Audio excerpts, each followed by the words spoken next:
көз көрбөйт, достарын такыр көрбөйт, алдыга отургузабыз, апасын айтсак, ой жок жапчышына эле үйдө сонун эле. Ана мектепке чогулушка келгенде балдарын карап алган болот. Мына бул жерде бак. Эмне көрүп жатабыз, урматтуу ата-энелер? Соолуп жаткан бакты көрүп атабыз, Үй бүлөдө кичинекей кезинен бала агрессияны, күнүгө уруш талашты көрсө, кыйкыр күрүктү көрүп турса, бул мен жана айтып кеткендей кичинекей үрөөн себилет экен дагы, агрессиянын үрөөнү. Кийин ошо өсүп, бутактап өсөт экен, бүрдөйт экен. Алгандай жака бүрдөп өсөт экен. Агрессия өчөтөт экен. Каяктан чыгып атат? Педофил, кылмышкерлер. Үй бүлөсүндө зомбулук көрсөткөн эркектер. Мына ушунун бардыгы кичинекейинен көргөн картиналар. Окумуштуулар изилдептир. Биздин мээбиз мощный компьютер деп. Кичинекей кезинен бала тили чыга элек деле апа менен атанын ортосундагы мамиленин баардыгын сүрөткө тартат экен. Өзү да билбейт. Тамтың этип басып жүргөндө эле атасы менен апасынын мамилесин сүрөткө тартып, сайттарга сактай берет экен. Кийин турмушта бир нерсени кыла албай атканда, ушул сайттар жардамга ачылат экен. Сенин атаң мындай кылчу, билесиңби, апаңа гүл берчи. Мен дагы сүйлөшкөн кызыма гүл берем. Менин апам мындай нанды биширчи. Мен да ушинтип биширам. Өзүңүздөр да эстеп көрсөңүздөр. Эгерде апаңар, атаңарга таарынган болсоңор кичинекейиңиздерде, алигиче ошо таарыныч сакталган. Анткени ошо сайттар сактап калган, түпөлүккө сактап калган. Мына урматтуу ата-энелер, кичинекей балдарды биз кандай тарбиялап жатабыз, урушуп, күнүгө кыйкырып бала көзүнчө үлгү боло албай атабыз. Бала ошону чыгарып жатат. Кийин чыгып, эмне себептен жогоруда айтылган көйгөйлөр пайда болуп жатат?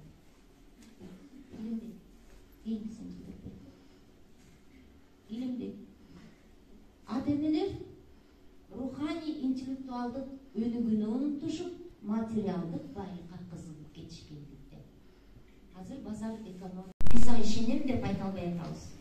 Бир нерсе айтып келсе, апа мен мындай кылам делем десе, кыйын болуп кеттим деп. Колуңан келбей, качан эле кыйын болуп ушун жазап койдуң эле деп дароо кемчилигин, катасын эстейт экенбиз. Мен силерге кичинекей окуяны айтып берейин. Биринчи класстын окуучусу бир жума окуп мектептен окуп бүткөндөн класс жетекчисине кат көтөрүп келет апасына. Апа, класс жетекчим сизге кат берди. Апасы сүйүнүп келип ачып, катты окуйын деп караса эле ыйлай баштайт апасы. Бала чоочуйт, апа, эмне деп жазыптыр, окучу десе. Мындай деп жазып болсаң бала, сиздин балаңыз гений. Биздин мектепте бул балага тарбия, билим бере турган мугалимдер жок. Ошол себептен сиз өзүңүз тарбиялаңыз депти. Ой балам, сен гений турбайсыңбы? Мен өзүм сени тарбиялайм, окутам деп. Апасы баласына энциклопедия, китептердин түрүн сатып келип, мектепке окутпай өзү окутат экен. Көп жылдар өткөндөн кийин ал апасы каза болуп, баягы баласы чоңоюп, үйүнө келип, архивге кирип, эски сүрөттөрдү карап отуруп, баягы катты таап алат. Бул жерде мени гений деп айткан. Ана окуйчу деп сүйүнүч менен катты ачып окуса, сиздин балаңыздын акыл эси кем. Биздин мектепте бул балаңызды окута турган мугалим да жок. Ошол себептен өзүңүз окутуңуз деп жазылган экен. Караңыздарчы. Ошол бала 2 саат өңгүрөп ыйлайт катты окуткөндөн кийин. Анан күндөлүгүнө жазат. Мен Томас Альва Эдисон дүйнө жүзүндөгү эң биринчи окумуштуулардын биримин. Менин апамдын ишеничинен мен ушундай деңгээлге жеттим.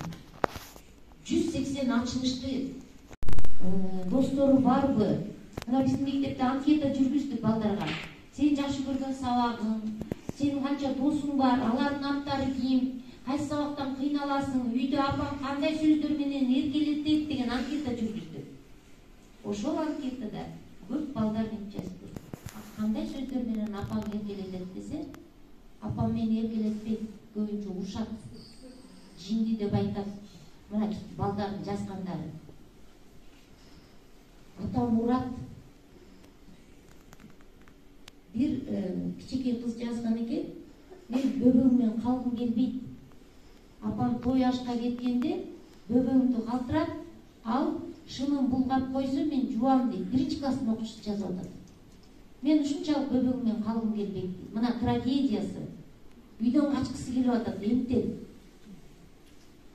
Ата-эне буну түшүнбөй атат. Өзүнүн милдетин кичинекей балага тапшырып койгон. Өзү той ашта жүрөт. Бар, аусындар отурушулар, толтура группа ошого убактылар жетет экен, балдарды тарбиялап, балдарды бир жыл сабагына катышып келип, кенен кезек отурганга убактысы жок экен. Мына ушул убакытка келдик. Ошол себептен бизде азыр балдардын тарбиясы аксап жатат. Көп ата-энелер билбей атат, тарбиялашты, тарбияга муктаж экен. Бул ата-энелер мектеби абдан жардам берип жатат ата-энелерге. Мына бул жерде бул бакты карап көрүңүздөр. Кандай бак экен? Жашыл дагы өсүп, сонун бүрдөп өсүп жаткан бак экен. Кичинекейинен биздин балдарыбыз бактылуу үй бүлөдө тарбия алса, эгерде ата-энеси сабактарды даярдаганга жардам берсе, үйдө тынчтык өкүм сүрсө,